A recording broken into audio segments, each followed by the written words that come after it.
Anyways, it's your boy Muslin Quay, aka the Dallas Sub-Zero, aka I guess B-Han really is a Negro. You already know what the fuck going on. Listen, I don't know about y'all, but I've been watching The Boys, and this shit is crazy. And the next episode come out just tomorrow, so you already know what the fuck going on to celebrate my love for The Boys, and I know y'all love the show too. We finna go ahead and watch the Easter egg breakdown for The Boys off of New Rock Stars. Listen, it ain't Eric Voss. I know it ain't Eric Voss, but shit, better than nothing. But anyways, we finna go ahead and get into it. I'm gonna go ahead and give her a shot every time she pop up. I do not watch the video. Listen, I don't watch none of the New Rockstar videos if it ain't Eric Voss, but I'm gonna go ahead and give her a chance. Go ahead and hit that like, comment, and subscribe button. Go ahead and go to my TikTok, Linquay Academy. Give me a follow over there. Go ahead and go to my Patreon. I got all my WWE videos going up over there. All that's in the description. So you already know, let's go ahead and get into it, huh? Back to New Rockstars.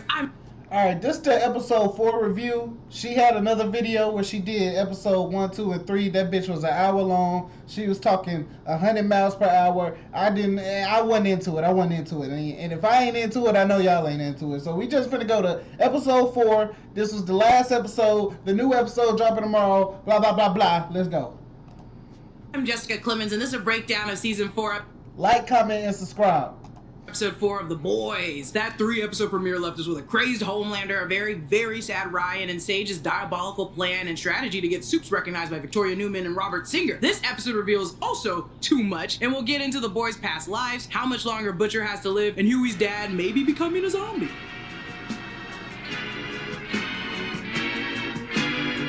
But before we get into that showdown, a quick reminder to check out nerdride.shop, where you can always find the latest and greatest in New Rockstars merch. You can find our Deadpool and Wolverine merch, but more importantly, you can find our Star Wars merch. I'm wearing it right now. The latest and greatest in New Rockstars. Y'all see this fucking Gambit shirt? That shit is fire! This is fire. That's fire. That shit fire. I'm finna start doing videos with some Nerd Riot gear, for sure. Stars merch. You can find our Deadpool Wolverine merch, but more importantly, you can find our Star Wars merch. I'm wearing it right now. I really like this shirt. It's actually very cool. And me, as a Star Wars fan, but like not as big as everybody else here in New Rockstars, I can name off a couple of these helmets. How many helmets can you name off? There's more at the bottom. You just can't see it. You gotta get the shirt yourself. Go.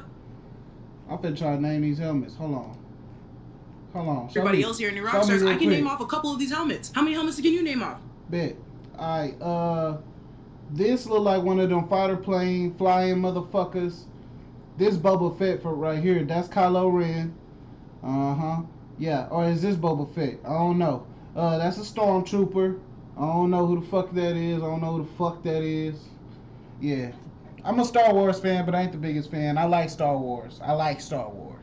Now, if this is some Marvel faces, you know I go crazy. Breakdown. This episode is titled Wisdom of the Ages and is named after The Boys' Highland Laddie issue number 5. This is a spin-off comic series all about Huey, his backstory, and his growing up. This episode begins with some different concept art for Homelander dated to 1987. Homelander was born in 1981, making him about like 5 or 6 around the time of this concept art. We see photos of Marty, who is now the assistant director, and Frank working in the lab. The paper to the left is just a lot of little nonsense. We see newspaper clipping headline for Nervous System Mystery Revealed by Greg Gilmore. Text for that article is also a little bit of just nonsense, but Greg Gilmore is one of the first assistant art directors for graphics on the show. Also, here's a memo from Barbara Finley, who we'll meet later in the episode. She's the director of this Vought lab facility. The subject is Odessa, and the memo reads, Vought headquarters would like to remind everyone involved in Project Odessa that this is a high security project of the strictest confidence. This memo basically summarizes and explains how you're not allowed to share any information regarding the project, and everyone has signed an NDA that can't be broken. But it can be broken. You just gotta deal with the consequences afterwards. Project Odessa was also allegedly the American code name created in 1946 to cover Nazi underground escape plans made at the end of World War II. And this all kind of makes sense for the boys because Vought was founded by a Nazi. They all start to panic when the security cameras go out, and the fact that Homelander killed Phil and the other security guards above and knocked out all the security cameras should immediately tell everyone they're about to die behind whatever breach they think this is. Homelander arrives in the elevator, and clearly he means well. He's brought a medium sheet Fudgy the Whale ice cream. Homelander went crazy. He went crazy, and the crazy thing is with this scene, this scene kind of spans over the whole episode. Them niggas deserve that shit. Like, I didn't feel bad. I didn't feel bad. I don't think I felt bad for any one of them. Hell no, they deserve that shit. Cake from Carvel. This is a very popular joint in New York, and we maybe have like 1 or 2 in California. So this is clearly the location Homelander has been repressing and thinking about a lot lately, from the trailer and the montage nightmare visions we got in the first episode of The Red Door. We establish here that Homelander does not want to be called John, especially by these people. John? Homelander. In a photo with young Homelander, we see a young Barbara, who is the woman we saw from behind leading young Homelander to the Red Door in Homelander's Nightmare in episode 1. There's also a young Marty, Frank, and a third person. Maybe this is a young Vogelbaum that helped create Homelander. Newman exploded his head in season 2 just before he testified in front of Congress. Butcher's murderous worm travels up his spine, causing him to collapse and hit his face on the faucet of the shower, and this scene is brutal. The scream, I scrumped at this scene. So Huey Sr. is essentially brain dead, and before you can even guess it, it's pretty obvious Huey's gonna give his dad Compound V. Initially at the beginning, we read an article by Greg Gilmore titled Nervous System Mystery Revealed. And I'm no doctor, but when you're brain dead, it's the loss of all brain functions, right? Correct? Okay, perfect. The nervous system sends messages between your brain and your body, so why would that lab worker and Vought have that article just strung up in front of everything? Probably because the nervous system mystery lies in Vought medicine repairing it, hence it'll cure someone that's brain dead, which is why Huey's gonna be gunning for that Compound V. However, this is all dangerous because from the trailer footage, we saw someone in a hospital gown trailing blood behind them, and I think this is probably Huey Sr. because there's complications behind giving someone who's dead Compound V. In the comics, Lamplighter, along with Blarney Cock, came back after death, resurrected by Compound V. It basically turns you into a super zombie, and I theorize this situation would have happened to Black Noir, but it could be happening right now to Huey Sr. We get a commercial for V52 Expo, a play on D23. The Walt Disney Company was founded in 1923, so I think they're saying Vought started in 1952, which would track with the US bringing over Frederick Vought after World War II to continue his development of Compound V. Also, this is the year Liberty, aka Stormfront, and Soldier Boy founded Herogasm. At V52, you can meet Sister Sage, Homelander, Firecracker, Adam Bork. Why would you want to meet him? A-Train, and he's getting very shit billed. He's at the bottom right. No one's gonna see him. And Sam and Kate from Gen V. They are both listed as the Guardians of Goldoken, and they also will feature the sneak peek of training A-Train. I also love that in the background we see people just cosplaying different suits like Lamplighter. Like, why would you want to dress up as him? He's kind of boring. We get a commercial for Tech Knight's show The Whole Truth. We saw this back in Gen V. It teases an episode of Goldoken, as well as points out the 4 students that have disappeared into a dark hole. God, I hate Tech Knight. Let us remember that Tech Knight has an addiction to sticking his in things with a hole, so that's where this whole bit comes from in the first place. You can also watch this on Vought Plus, a play off Disney Plus again, and this is our streaming platform that features loads of stuff. One thing I like about The Boys is their parody about real life. That makes the show for me. Like, just the way they parody celebrities, they parody Disney all the time. So that's pretty cool. I fuck with that. In the intro for his show, they have what seems like random dates and causes. 2019 says missing, and this was during the first season of The Boys, so I assume it's talking about the missing translucent that they kidnapped. 2021 says homicide. Now, not much is done in 2021 as season 2 is covered in 2020, but as Tech Knight is one to observe instantly, it could be in regards to Stormfront, who in 2020 was on the 7 but killed herself by 2022. He could have assumed something shady was going on with Vought with her disappearance in 2021. 2022 says homicide, which again could be Tech Knight believing someone killed Stormfront. This is also the year Homelander forces that girl to jump committing suicide. 2023 says missing, and this is when the events of Gen V all take place, where Tech Knight was all in everyone's business and children basically went missing at Goldoken, so I could see this reflecting that date. They show us footage from Gen V, including when Golden Boy blew himself up, showing his students Marie, Jordan, Emma, and Andre. It says, have seemingly vanished into dark gaping.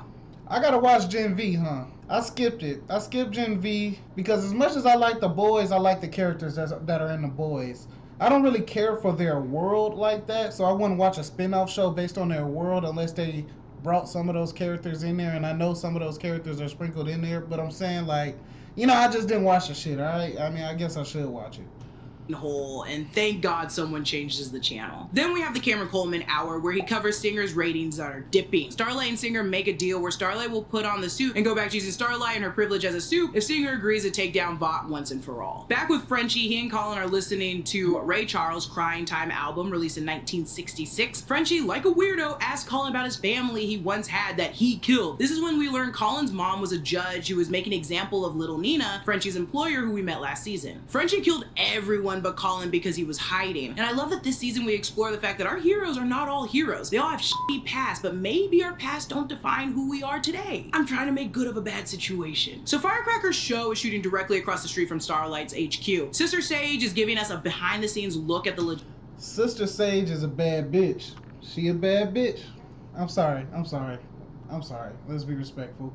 Sister Sage is something else. She is something else. Logistics of working for a huge company like this, and it is disgusting, but I love it. It brings diabolical insight into how control begins with what you have viewing access to. VOT Plus, which is their high-functioning streaming platform, along with VOT News Network, VNN, will all be featuring Firecracker's show today. They have troll farms leading anti-Starlight agendas online using hashtags like arrogant white feminism, and it's working. Some of the other hashtags that they're tracking are your feelings, spill that tea, and VOT Pod Challenge. Surely a play off the Tide Pod Challenge, and I wonder who's doing it. The Deep wants fried pickles from Flavor Town. This is an actual Guy Fieri restaurant, and we'll see their logo at the end of this episode when the Deep finally gets what he wants.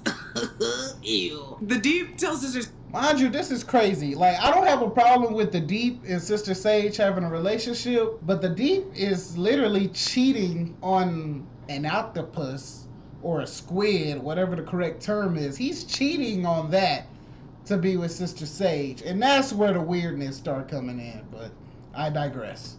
Sage that he could get into a Flounder Pounder special. God, I hate him! This show makes me hate and love Chase Crawford. I've never been so conflicted in my life. Also, Firecracker says this. You know, when I first met you, I thought you were kind of uppity, but you're one of the good ones. Damn, why is she even on the 7? I also don't like that Sage mentions that they're new, they have to look out for each other. She's gunning to be like the new Stan Edgar. I'm gonna bet my life on it. No, not my life. I'll bet like 50 bucks. Firecracker says she's gonna be broadcasting for 6 hours, which, you know, I'd rather eat a bed of rusty nails found at the bottom of the Titanic, post-sinking. I'm not ever gonna listen to her talk for 6 hours. That's insane. And then Frenchie says this. Firecracker celebrity friends are arriving.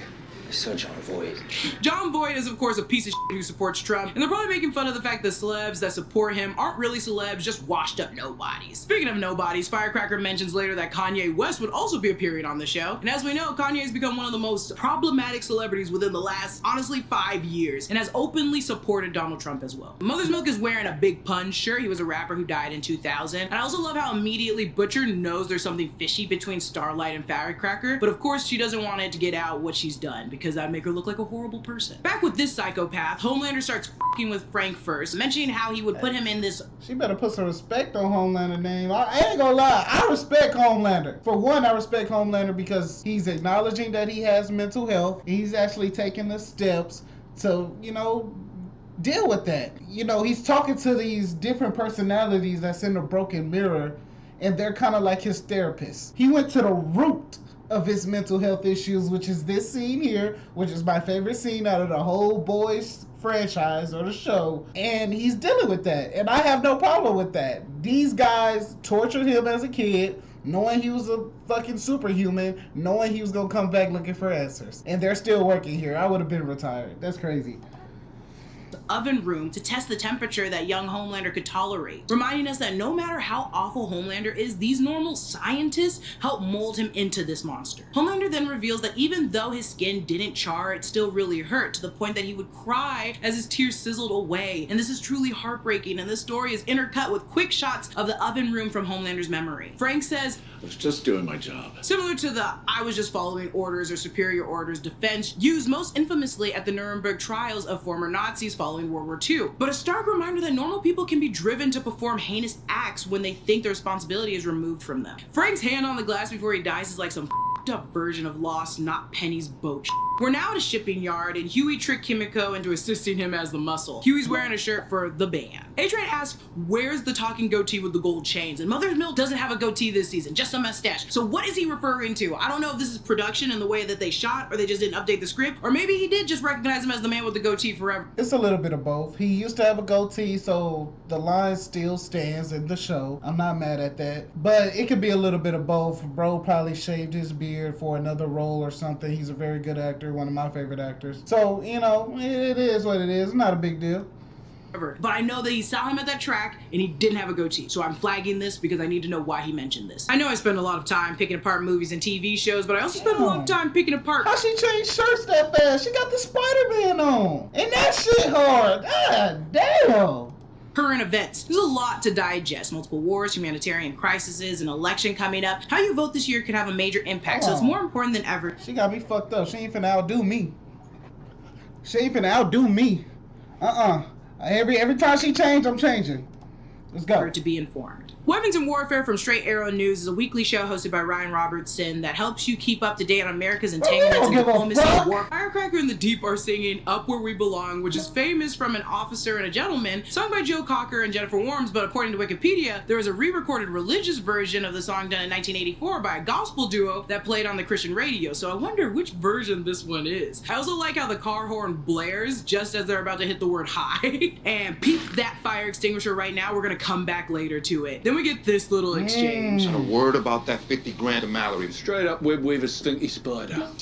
Heroin enemas don't come cheap. And this is another mention of Web Weaver, who we learned from the news crawl in episode 1. He just got out of rehab, saying this time it's different. Guess he's already relapsed. I didn't mean to laugh. It's just Web Weaver. Come on, baby. You can do it. He was also referencing the video game Butcher and Ryan were playing in episode 3, and we're definitely going to see him this season. We know we are. We get more Becca visions, but I love that Butcher finally admits he needs time. It's different. Guess he's already... Because I really like that little Mortal Kombat scene they did. I like that. relapsed. Again, parodying real life. Me to laugh. It's just Web Weaver. Come on, baby. You can do it. He was also referencing the video game Butcher and Ryan were playing in episode 3, and we're Okay, so I just want to see the characters that's on here. I see the small guy, I see the Vanisher. I don't know the rest of these guys. Of course we see the 7, but yeah. We know we are. We get more Becca visions, but I love that Butcher finally admits he needs help. Also, this question is huge. Mother's Milk asks, what if Ryan doesn't want to go with me? Because there's a world where he doesn't want to go and he wants to stay with Homelander, and then he'll just become a monster. And what can that mean for the final season? Firecracker says, You're those motherfuckers that killed my friend. poor Splinter getting friend zoned even in the afterlife. Actually, we shouldn't feel bad for him. He kind of sucked and he was weird. Giving yourself head in a sauna at a convention is the most insane thing. The tweet that's about to be posted exploring Firecracker's past will be sent via Butcher on a mysterious account with his dog Terror as the photo, and it's This was badass by Firecracker. This was badass. She said, well, I'll just do it myself. And tweeted that motherfucker. That shit was fire. I ain't gonna lie. This one back to No Butcher. pun intended. Then we get the return of Ezekiel, who we last saw in season 1 at the Capes for Christ convention. Firecracker gets away with pleading forgiveness because it's always easier that way. Then she throws Starlight under the bus, disclosing during her first save she accidentally blinded a mother, which makes her look like a monster to some people. Firecracker has a Confederate flag also on her keychain, another dog whistle to how shitty of a personality she is. A-Train arrives at Homelander's penthouse for Compound V, and we saw this scene in the trailer, and we all thought it was like his hair. We thought it was gonna be another clone, and instead it was just Homelander's pubes. Eric Kripke knew what he was doing when he teased us with this shot in the trailer. A-Train finds a hidden bookshelf of milk, and I don't think this is Madeline Stillwell's breast milk, because even in like a deep freezer, breast milk can only last up to a year. However, you can purchase breast milk from lactating women, and I'm sure Homelander has found a way to just do that. Also, we've seen Homelander drink unpasteurized cow milk before, so I don't think this is like past him. Not that this drawer of these should be full, but there does seem to be several vials missing. Will this be a plot point later? Brandon has a theory that Homelander is slipping Ryan extra V to make him even stronger, or Homelander is taking it himself because he's worried about his aging, and I believe both of these things. It turns out Ashley has been leaving floaters in Homelander's toilet. So they're saying that the drawer A-Train stole the vial out of, it was others missing, and she's saying that Homelander's using it for his son and himself. I don't know. Too early to call it. We'll see.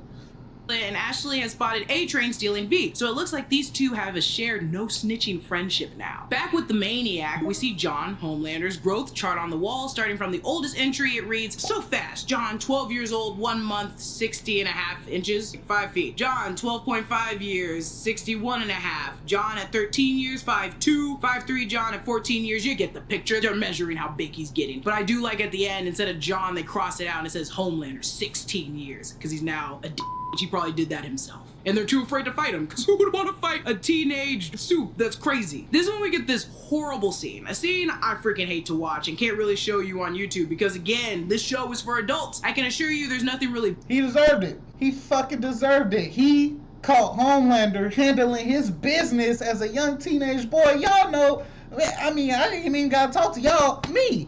Nigga, we've all been teenage boys. We start figuring out how things work. And, you know, it is what it is. We did what we had to do. I mean, this man caught him, made fun of him, and then spreaded that insult across the whole science lab. So you goddamn right he deserved it. So you, sir, you go ahead and stand up there and you make a fool of yourself just like you made a fool of me. I'm telling you, I have no problem with what Homelander did. This was probably the most justice I've seen Homelander portray this whole fucking show. big that happens here. Just an old man doing gross things. So excuse me while I move on from this little part. Kimiko starts murdering these men, and unfortunately Kimiko's literally split in half, and it must take some time to re-heal from that. Huey holds it down though on his own, going 1v1, and I'm very proud of him. But Huey always ends up covered in blood at least once in a season, and I think this is that one time. This is a pretty brutal in-your-face kill for Huey, who has— My nigga Huey had to suck it up. My nigga Huey had to suck it up. He was like, what am I supposed to do? I mean, I got a broken leg. How am I doing? That guy said, if you want your father to live, right? You want your father to live, right? Then you better fight. You better fucking fight. Hasn't killed too many people in the Shout run out of to the my series nigga compared Huey. to others, so this might add to his stress this season. So this whole season is about everyone's past sins. Frenchie killing the dude's family, Starlight blinding that woman and starting to rumor about Firecracker, and Kimiko and what she did here, luring the poor girl into the shining light. Inside Firecracker's trailer, we find a small bedazzled pistol purse. Tacky. Inside, Frenchie finds Metal Clover said Also, her tacky. name is Misty Tucker. According to Google, Metal Clover Hey, I thought that was a real gun. I was like, okay, I see you, Firecracker. I was like, why she need a gun? She got powers though. But I guess, I see it. But it was a purse. I was like, ooh. And Jessica talked about some tacky. I ain't gonna lie, I'm fucking with Jessica. I know I talked a whole bunch of shit about Jessica, and I'm still an Eric Voss ass nigga, but I'm fucking with it. Is used to treat symptoms of slow stomach emptying, gastroparesis, and patients with diabetes. It also can be used to treat nausea, vomiting, and heartburn, and relieve a feeling of fullness after meals and loss of appetite. This could imply that Firecracker is using this as a dietary supplement, or our girl's pregnant and is using it to relieve her morning sickness. Some have been known to use this as an anti-sickness medicine during pregnancy. It can also help increase the milk production in women. And I don't know if she start lactating that quickly, but she could be pregnant for Homelander, and she could be supplying him with the milk that we saw earlier, because remember, she said she would do anything for him. Firecracker discloses Starlight's medical She was records trying and to reveals fuck that she though. had an abortion, which is insane to reveal. And I can't say I hate them fighting, because I f***ing love Starlight whooping that ass. I was like, Yeah. get that. Yeah, Starlight impressed me. Starlight fucking impressed me. She walked up on that motherfucking stage, bro. Firecracker, what are you doing? What you got anything you want to say? Boy, Starlight, try to do no talking. She got the swinging on her ass. That shit was hard.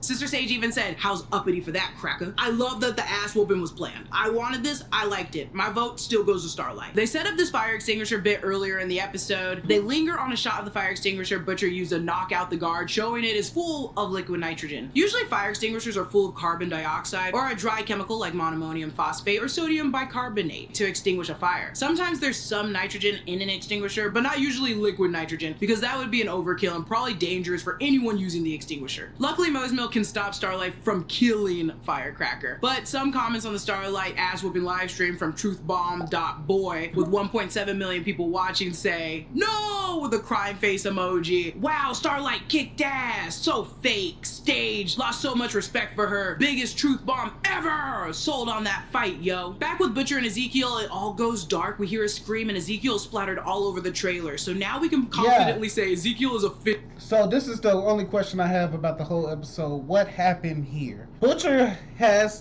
dabbled in some V, so we know he has powers here and there. Maybe he stopped because Huey stopped, or they, you know how the shit works. So what happened here? We know Butcher has some bullshit, slimy leech ass shit crawling through his body. So I wonder what happened. Did he become an alien, or did something come out of him and fuck that guy up? Like, what happened?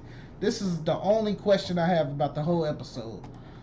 Officially dead right now. But who did it? Newman blows heads, not bodies, so we don't know yet. We learn that Barbara paid a runaway woman to carry Homelander to term, and Homelander killed her, lasering himself out of her stomach from the inside out, killing nurses and doctors in the room. Barbara breaks down his need for approval, let them cook up therapists that kept him obedient, psychologically f***ed this boy up since birth, and trained him to be a psychopath. Frenchie has a meltdown with Colin and finally reveals he's the one who killed his family by showing him his ankle. And honestly, Colin whooped more his monstrous, ass. he got Colin to fall in love with him after the fact. And that's horrible, and Colin acts appropriately. Back at Vought, Sage is being sweet on the deep.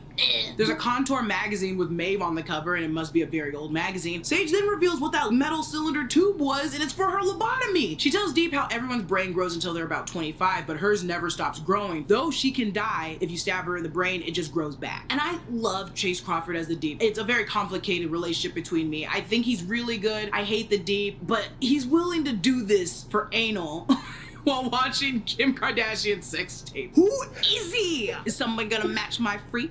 That shit was funny though. I don't know why Tanaje fine ass is right here, but that shit was crazy because the Deep was like, "Nah, I'm not doing that bullshit." And I'm like, "Hey, we ain't doing that." And then she talked about, well, "I'll let you do this, and we can watch Kim K." And he like, "Come on, sit down. I got you. Where you want it? Right here? Right there." That's this show is crazy, bro. Is someone gonna match my nasty? I got stamina. They say I'm an athlete. They are both weirdos. Honestly, they deserve each other at this point. I don't care. Match made in heaven. Little fucking freaks. Then this cues 2 live crews face down, ass up, because what better song to play when we're looking at Guy Fieri's restaurant signature? This Starlight scene makes me so sad. I started crying. My girl, it's none of their business but your own. You do what you need to do. It's your body, your choice. This scene was really hard to watch. I just want everybody to love Starlight. And if the episode couldn't get worse, Singer calls to cut ties with Starlight, and she's right. You see how emotional women are? Like, that shit was not sad at all. Like, we get it. Like, she outed you. You're embarrassed, but I'm not crying. Like, she's different in the public eye now, and it's gonna be hard to get everyone back. A-Train delivers the V to Huey, and Huey finally admits that they're on good terms. He no longer will be trapping A-Train into his messes. Then out of the shadows like Batman comes Butcher, who criticizes Huey for wanting to give V to his father, but reveals he took Compound V from Frenchie's stash 4 months ago. So this could have been residual powers or newfound powers Butcher got when it made Ezekiel explode in his trailer. We see the blue from the Compound V move up his father's tubing, and Huey Sr.'s eyes open. Back with the Psycho McGee, we see the scene from the room covered in blood that we got in the trailer. Homelander killed all the scientists but left Barbara to deal with it. And I don't know what any of this solved for his mental health, but he looks happy. And then we close with Up Where We Belong and that's what it is. He solved what was going on in his mental health. He went to the root. Now, I'm not saying he's still gonna be an asshole dick villain as Superman when he walks out that shit, but I'm happy that he first of all, they all deserved, well, I don't know if they all deserved it, because I remember at the beginning he was like, I see some new faces in here. So if there's some new faces in there, he should have let them go. Look, I just got this job a couple years ago. I ain't had nothing to do with you, brother. So he should have let them go. So I ain't gonna say everybody deserved it, but the scientists he pointed out that he knew and they knew what they did to him, they deserved it, bro. And now I don't know why he kept the lady alive, because I feel like the lady facilitated all that. But she did seem like a sweet lady, so I get it. Crawford is really breaking it down here. And that's it for my breakdown on episode 4. Check in next week for episode... Wow. Masterclass to the boys, man. This season is going crazy. I love every episode. I love it. Episode 5 coming out tomorrow at the time I'm recording this. Let me know what y'all think, man. What y'all think about the show, man. Make sure y'all like, comment, subscribe. You already know what the fuck going on. It's your boy Moose Lin Quay. I'm out. Niggas get played like it's GTA. Niggas get played like it's 2K. I always keep me a couple safes, cause you can never be too safe. I might pull up in 2 Wraiths. Tell my barber give me 2 face. Y'all better hop on this lonely wave. Don't hesitate cause it's gonna be too late. Run up like 40, I pull up real sporty. I feel like I'm Bruce Wayne.